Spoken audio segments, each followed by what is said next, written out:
After that, it was a nice, calm day. We went to church in the morning. That's the voice of Nick Golodoff talking about a day he remembers when he was only 6 years old. We got by the church and we heard some shooting and we started running. I could see mud popping.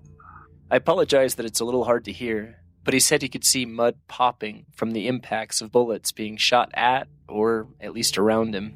We hear some different language spoken. Stories like Nick's about a trip to church on a calm Sunday being interrupted by gunfire and someone shouting in a language you can't understand probably still happen in some places in the world, but most of us never picture that happening in America. But for Nick Golodoff, it did. Then a plane flew over, really low. It was a Japanese plane. In 1942, Japanese forces invaded Alaska, or at least part of it. Japanese had taken part of America. That's Joseph Sasser, who you'll hear more from later.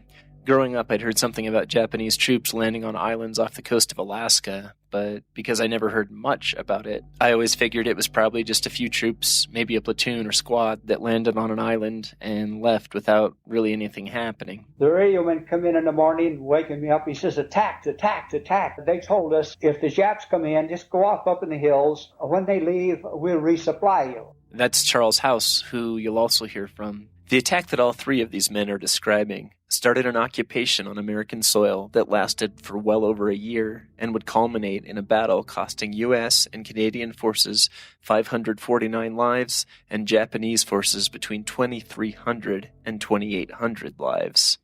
On this episode of That Doesn't Happen Every Day, in which we interview everyday people about things that don't normally happen every day, we listen to the stories of these three men who experienced the first invasion on U.S. soil since 1812. Quick caveat, as you've already heard, sometimes people sharing their oral histories in this episode use a word for Japanese people that is offensive. Nick Golodoff takes us back to the tiny island of Attu, about 1,000 miles from mainland Alaska, where his village, composed of 40 native Alaskans and a white schoolteacher and her husband, were the sole inhabitants. After hearing the gunshots, Nick hid in a mud hut behind a house as Japanese troops moved into his tiny village.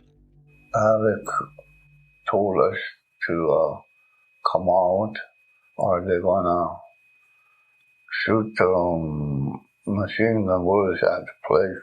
We all went out and they took us off to the schoolhouse where I met my mom and dad. Were you scared?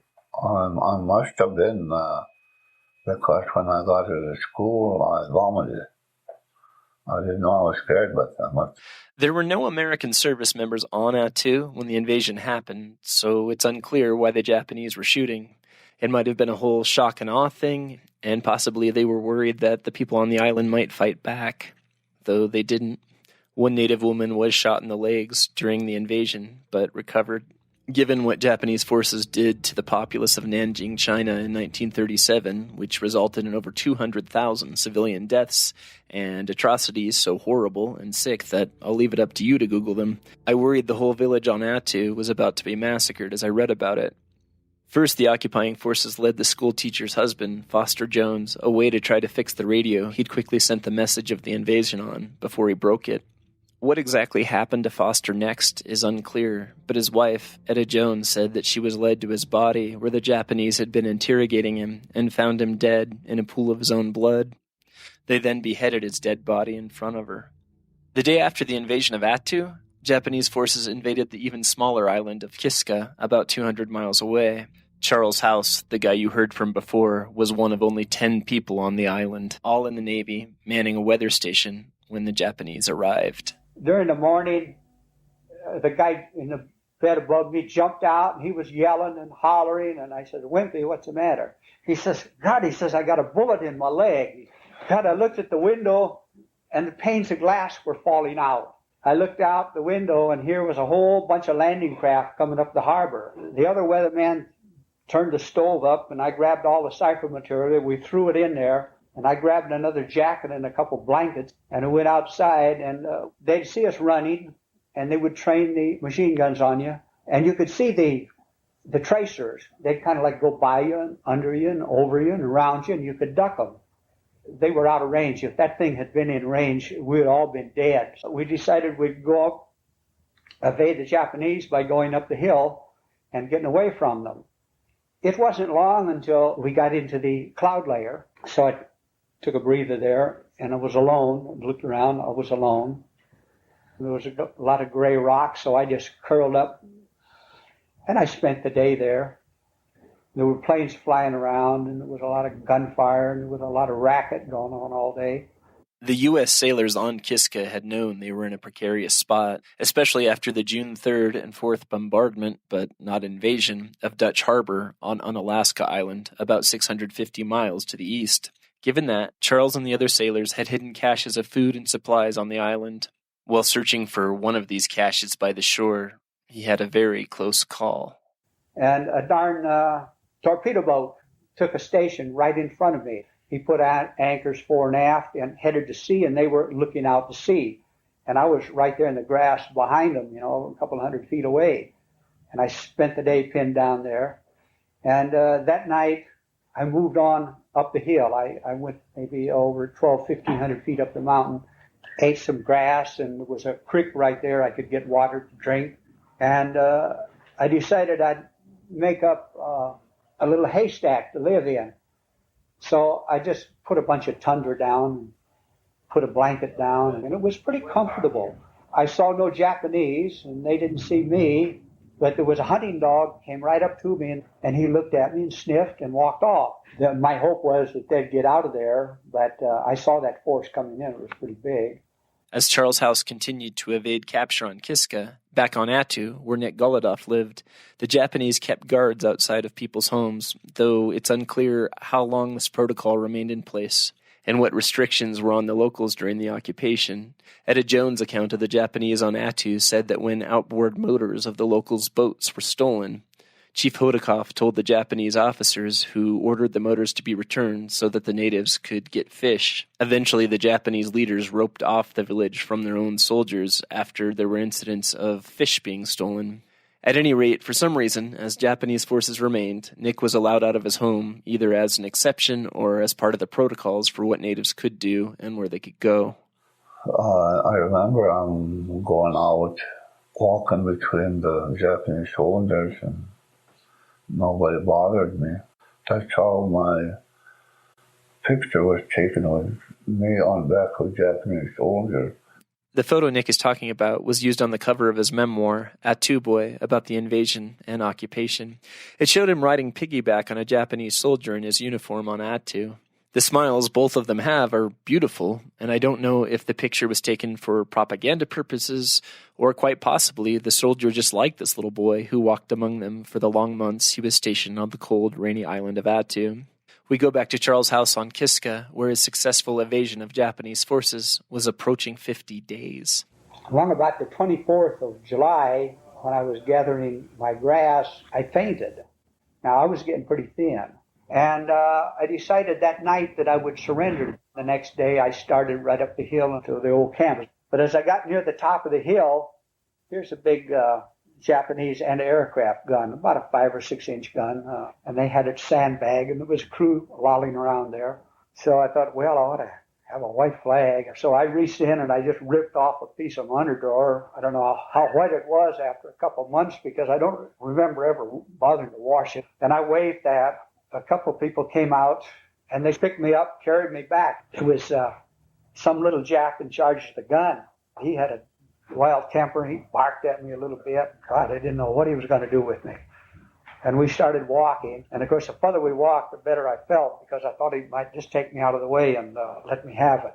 And he took me down to the headquarters, and he turned me in, and they threw some straw sacks out. And I sat down, and they brought me out some soup and a bunch of crackers, and the whole line formed around me, 200 or 300 people. And they just sit there and looked at me, and they thought they had a monkey in a cage, I guess. Along about 5 o'clock, they threw a bunch of grass sacks in our old power station, which was right back of their command headquarters, and gave me a couple blankets and said, you stay in here tonight. And they kept me in there for 3 weeks. I could go out. There was a pond down below. I could go wash my clothes, wash myself, and they fed me 3 times a day. But I stayed in there for 3 weeks. And there was one Jap there who didn't like me, but he was he was always around there somewhere. He worked as a servant over in the officers' quarters, but he was always heckling me. And next time he saw me on the walk, he'd come running up and push me off. And the exec saw him and called him up and really dressed him out for it, My old buddy, Kazuni, I think was his name. He was the exec. And he turned out to be a pretty good friend of mine all the way through. He sort of looked out for me. And on the 19th, the exec came around and he says, you go to Japan today.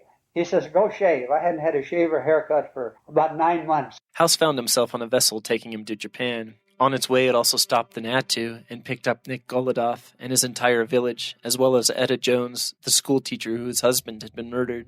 She said she was pushed down by one of the Japanese soldiers when she couldn't get on the boat fast enough. By the way, at this time, Jones was in her 60s. The soldier then ground his boot into her stomach.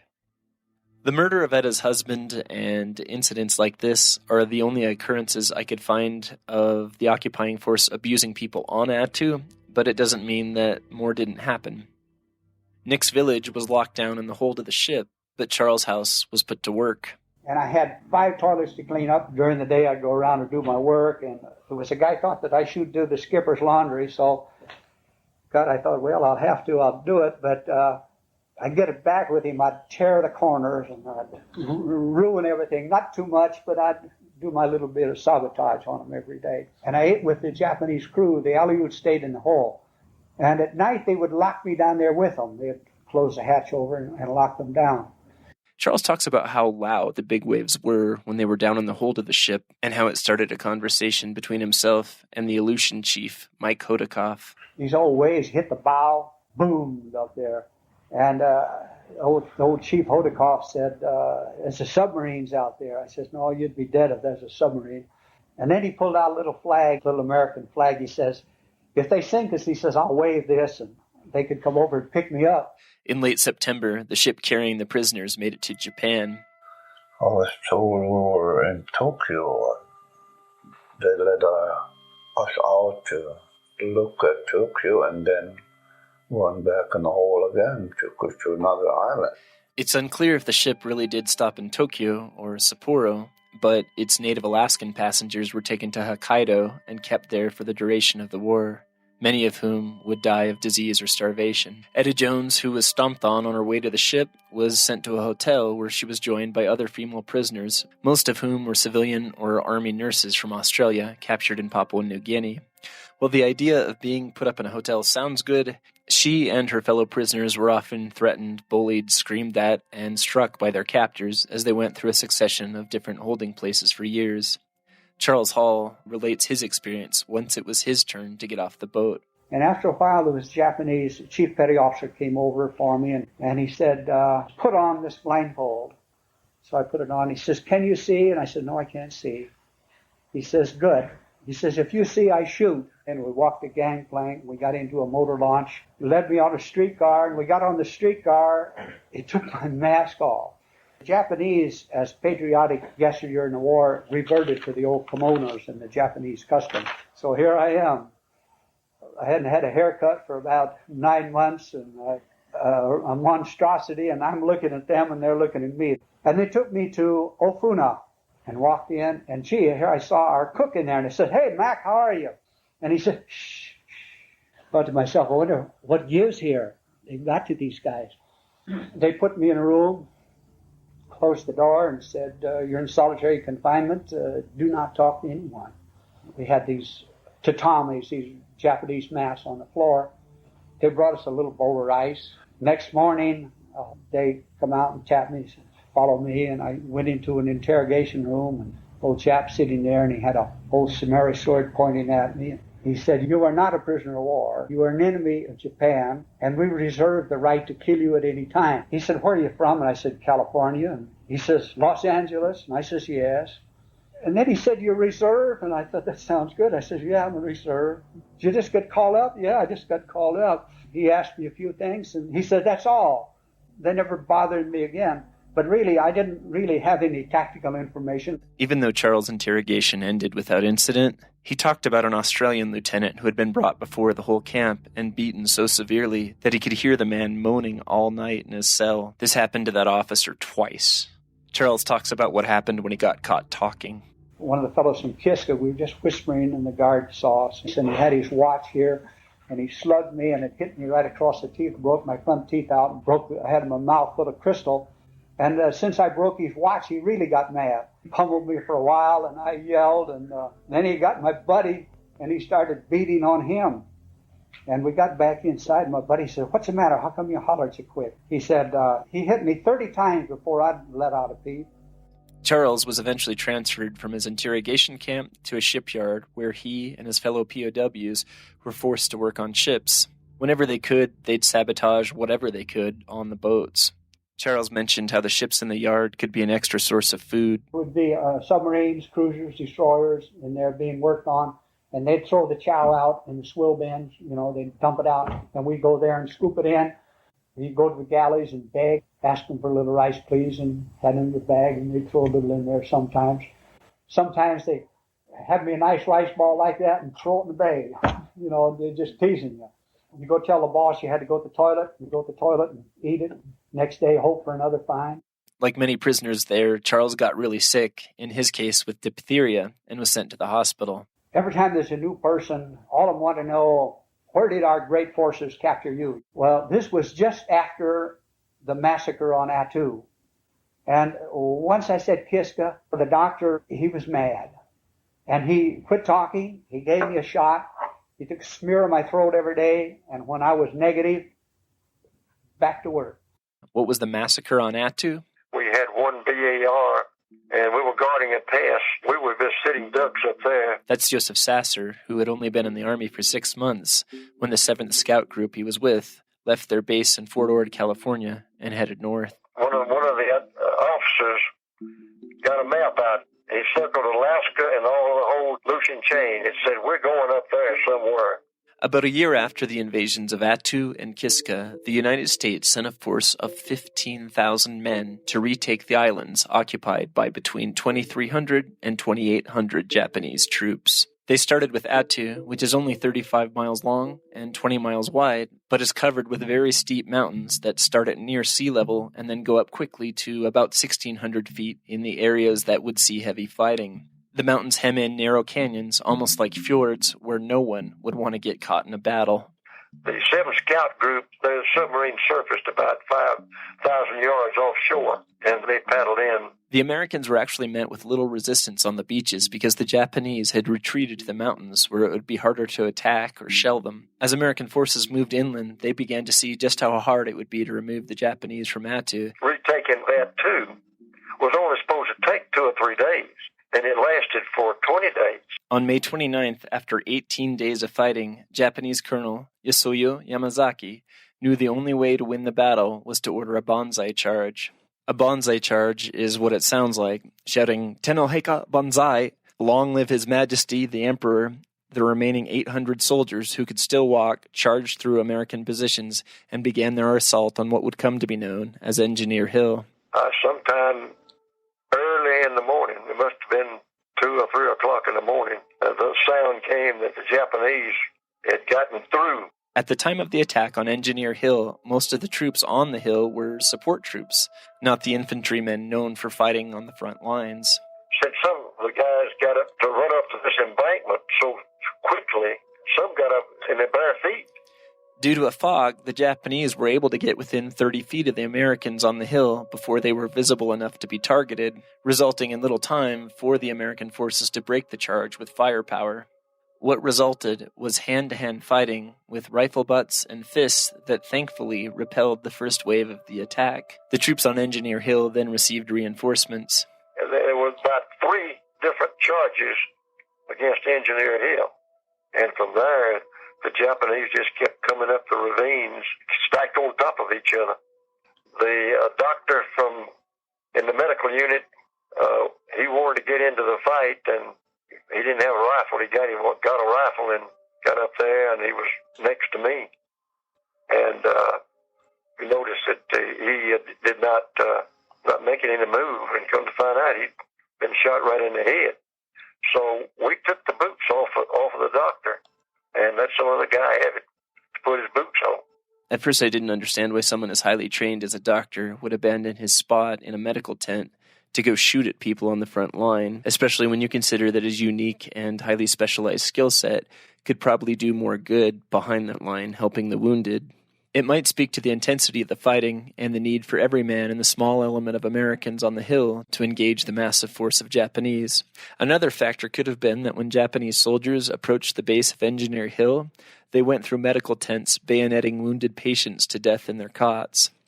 It's unclear if the doctor knew about those killings, if perhaps he was in the field hospital when it was overran and he was forced to abandon his patients, or if he was already stationed on the hill. But it does make me wonder if maybe there was a more personal element to why he did what he did. After the final charge in which Colonel Yamazaki was killed, American troops found the remaining Japanese at the base of Engineer Hill, where many of them had committed suicide. They just took their hand grenades and pulled a pin on it and blew their stomach out completely. Had a lot of those in the ravines that we discovered when after everything had quieted down. I do know that one guy in the headquarters company captured one of the Japanese. So I understood that he made him take off all his clothes. Whether that be a fact now, I don't know. I've seen a photo of at least a few captured Japanese soldiers, but the fact is that out of the 2,300 to 2,800 Japanese fighters on the island, only about 27 were still alive when it was over. The extensive amount of time it took to win the Battle of Attu meant that many troops didn't get the food or other supplies that they needed right away, and many started to succumb to the elements. We had a professional boxer in our outfit. His name was Stanley Hasrato from Pennsylvania, and he got his feet frozen, had to amputate some of his toes. Of course, that ruined his boxing career. You don't have the balance. After the Battle of Attu, Joseph and the other American servicemen went to liberate Kiska. Thankfully, they found it had been completely abandoned by Japanese forces in the fog. In spite of that, booby traps and friendly fire in the fog did lead to some casualties before the island was secured. We go back to the POW camp in Japan, where Charles House had survived his bout with diphtheria, and then was assigned a job with other POWs to unload trucks. He talks about how in addition to sabotage, POWs would also broker deals with the civilian foreman in charge of their work. And we'd tell them, well, we'll work fast if you give us soap. So we did 2 loads, and they came through the soap. The Japanese foreman's helper thought that I should be his servant. And he wanted me to move around and carry his teapot from here to there. And we'd leave, and I'd leave his teapot, and he'd make me go get it. He kept hounding me.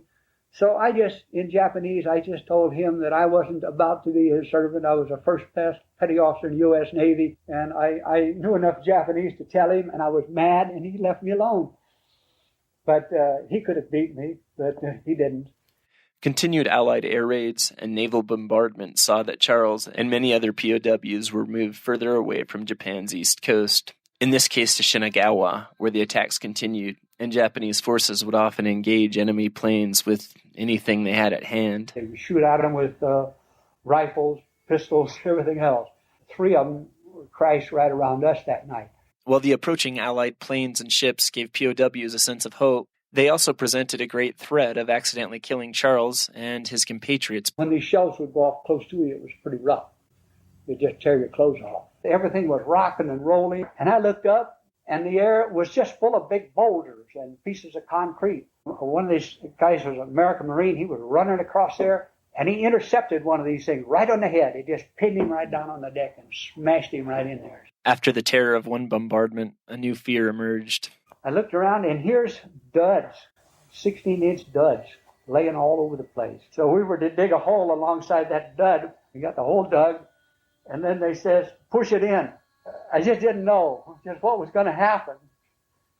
And we buried 15 or 20 of those things around there. At one point, the POWs picked a lock on a storage room and found clothes, medicines, and other supplies, some sent by the Red Cross. It's unclear what they were, but apparently they also found some type of pills that could kill the person who swallowed them, maybe cyanide capsules.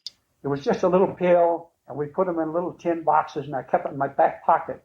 And if I ever got caught with a bomb or a shell and got tore up, I wasn't going to suffer. I was going to take that pill. It was going to put me out. I kept that thing the rest of the time. In the late summer of 1945, a strange incident sparked talk all over the POW camp. My buddy from Kiska come in and he says, God, he says, something's happened. Something big's happened. He said, either the war's over or the emperor's dead, he says. The Japs all lined up and they bowed toward Tokyo. They do Tokyo Yohai, 90-degree bow for the emperor. And they cried. And he says, boy, he said, it's big. The Japanese had surrendered, and the men in the camps began to label the roofs of their buildings with big letters reading POW. Then they started dropping parachutes full of food. One of our guys, a barrel of chow, smacked him. He'd sit there and starve for 4 years, and here he gets killed by a barrel of chow after 4 years of prison camp. So what kind of food did the troops get? Sea rations, breakfast, lunch, and dinner. And I ate a breakfast, and I ate a lunch, and I ate a dinner. See, and I ate a breakfast, a lunch, and a dinner, and breakfast, a lunch, and a dinner. And then I started eating some chocolate bars, and it's just, God, I'm sick. Pretty soon it all came up.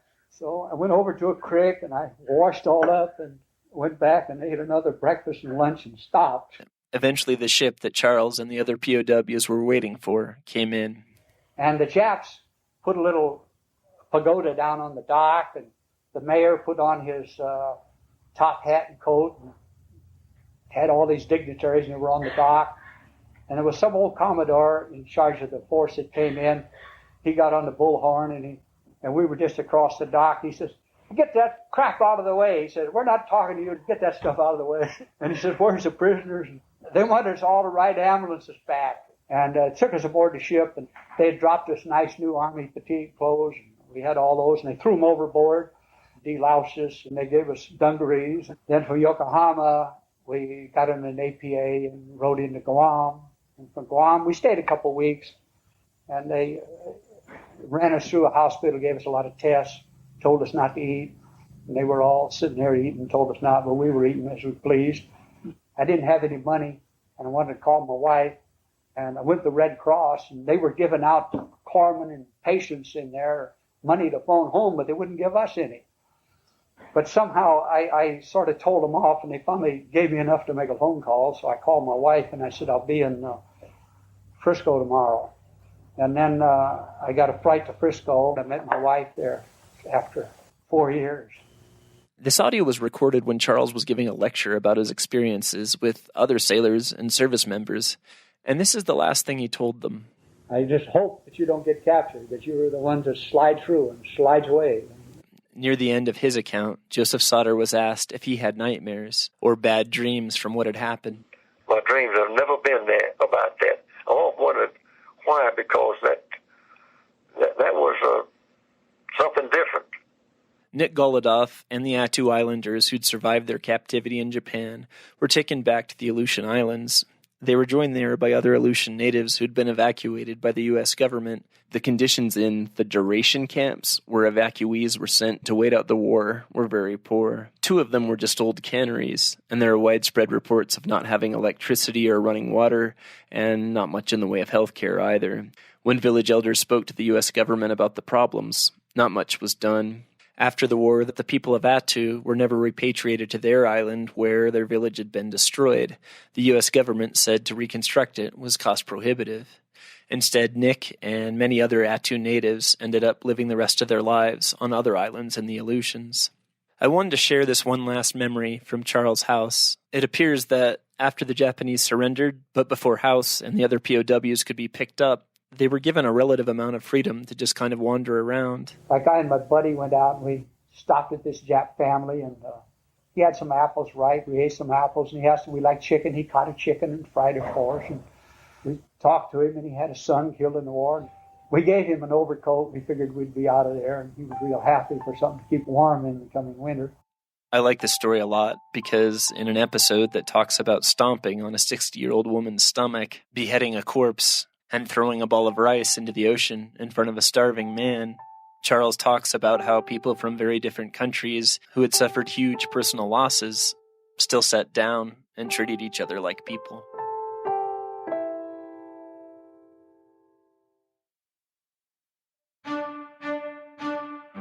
wanted to thank you for listening to this episode of That Doesn't Happen Every Day. I believe they're all deceased, but I wanted to make sure to give a shout out to Nick Golodoff, Joseph Sauter, and Charles House.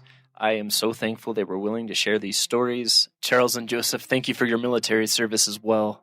I want to thank Janice Kozlowski, who interviewed Joseph Sauter and was very supportive in letting me use this interview. I want to thank Chuck Mobley, who recorded Nick Golodoff. I appreciate your letting me use this interview and for your support as well. I also want to give a shout out to Casey Worcester. She's actually from Alaska and was the person who got me interested in this subject and also shared a lot of information as well. Real quick, I also want to thank the National Park Service, which has a great website that talks a lot about what happened in the Aleutians. And I also want to thank Robin and Leslie of the University of Alaska Fairbanks, who were really great in helping me be able to download some of these files. If you would like to learn more or hear more of the oral histories, I've put a ton of links into the description for today's show, so please check those out. If you have ideas for new shows or feedback or criticisms, please email me at thatdoesn'thappeneveryday. In this case, it's all one word, @gmail.com. I hope you please subscribe to this podcast, and I hope to have another episode of it to you in about 2 weeks. Thanks.